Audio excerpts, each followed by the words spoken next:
quand on parle de finances durables, quelquefois, on a l'impression que ce sont des oxymores et que ce sont deux concepts qui ne peuvent pas se réunir.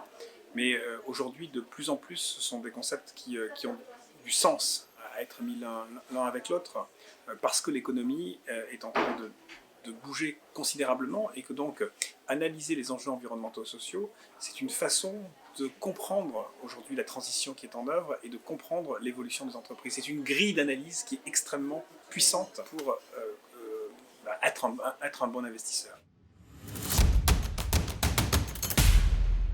Je m'appelle Philippe Zawati, je suis directeur général de Mirova, qui est une société de gestion d'actifs du groupe Natixis, spécialisée dans l'investissement responsable et le financement du développement durable. J'ai commencé ma carrière en tant que gérant quantitatif, c'est-à-dire en utilisant vraiment mes connaissances et l'analyse de données dans la gestion des portefeuilles. Et puis, voilà, 20 ans plus tard, j'ai considéré qu'il fallait modifier un peu la trajectoire, donner plus de sens à ce qu'on faisait.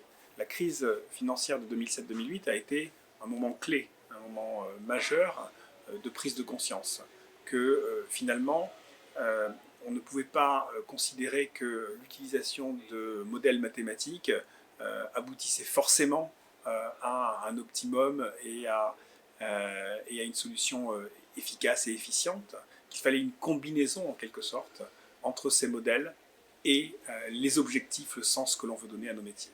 L'investissement responsable exige aussi de créer de nouvelles données, de nouveaux types de données. Et donc il y a un champ qui s'ouvre absolument considérable pour les étudiants de l'ANSAE dans le domaine de la mesure de l'empreinte carbone des portefeuilles, par exemple, mais aussi d'autres sujets environnementaux et sociaux comme la biodiversité, comme les impacts sur les entreprises des pays en voie de développement. Donc je crois que l'expertise des étudiants de l'ANSAE sera absolument clé dans les années qui viennent.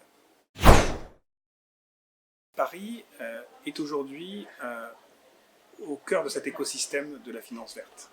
Il y a aujourd'hui un ensemble d'entreprises, de banques, de compagnies d'assurance, de sociétés de gestion d'actifs, de consultants, tout un écosystème extrêmement riche qui fait qu'aujourd'hui Paris est considéré partout dans le monde comme étant très en avance dans ce domaine. Il ne faut pas s'endormir sur nos lauriers, il faut continuer à travailler, à aller de l'avant. Je pense qu'on ne dit pas assez aux étudiants qu'il est possible de faire un lien entre sa carrière professionnelle et ce à quoi l'on croit. Je suis assez fier d'avoir fait des choix dans ma carrière qui ont toujours été des choix liés à l'innovation, liés à la création, beaucoup plus qu'à la recherche de hiérarchie, de pouvoir ou d'argent. C'est le ministre de l'économie qui a dit il y a quelques mois la finance sera verte ou ne sera pas. Je suis convaincu que c'est vrai. Demain, l'économie sera verte ou ne sera pas. La finance a un rôle majeur à jouer dans ce domaine-là. La finance n'est pas juste un élément neutre qui doit attendre que l'économie évolue. Elle doit être un acteur proactif. Et je suis convaincu que les enseignements de l'ANSAE, de façon générale, sont un excellent point de départ pour aboutir à cet objectif.